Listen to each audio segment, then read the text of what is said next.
జవహర్ నవోదయ విద్యాలయంలో ప్రవేశానికి శనివారం నిర్వహించిన ప్రవేశ పరీక్ష సజావుగా సాగింది. ఎగ్జామ్స్ నిర్వహణకు ఉమ్మడి ఆదిలాబాద్ జిల్లా వ్యాప్తంగా 22 కేంద్రాలను ఏర్పాటు చేశారు. 6వ తరగతిలో చేరడానికి 80 సీట్లకు గాను 4458 మంది దరఖాస్తు చేసుకున్నారు.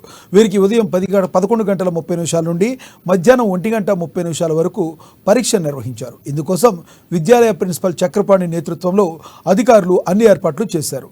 ఉమ్మడి ఆదిలాబాద్ జిల్లా నిర్మల్, మంచిర్యాల, అస్ఫాబాద్, ఆదిలాబాద్లో 14 బ్లాకులుగా విభజించి 22 సెంటర్లను పరీక్షల నిర్వహణకు కేటాయించారు.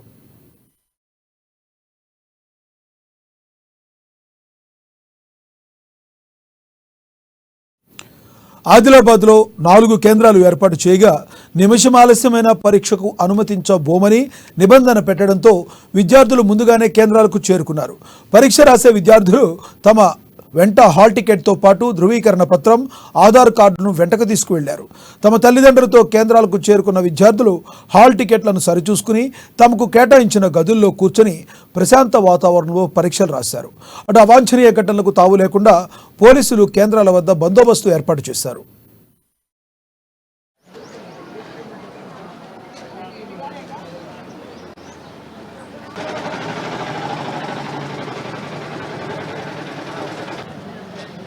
లోపల పంపించారా చూపిస్తారా?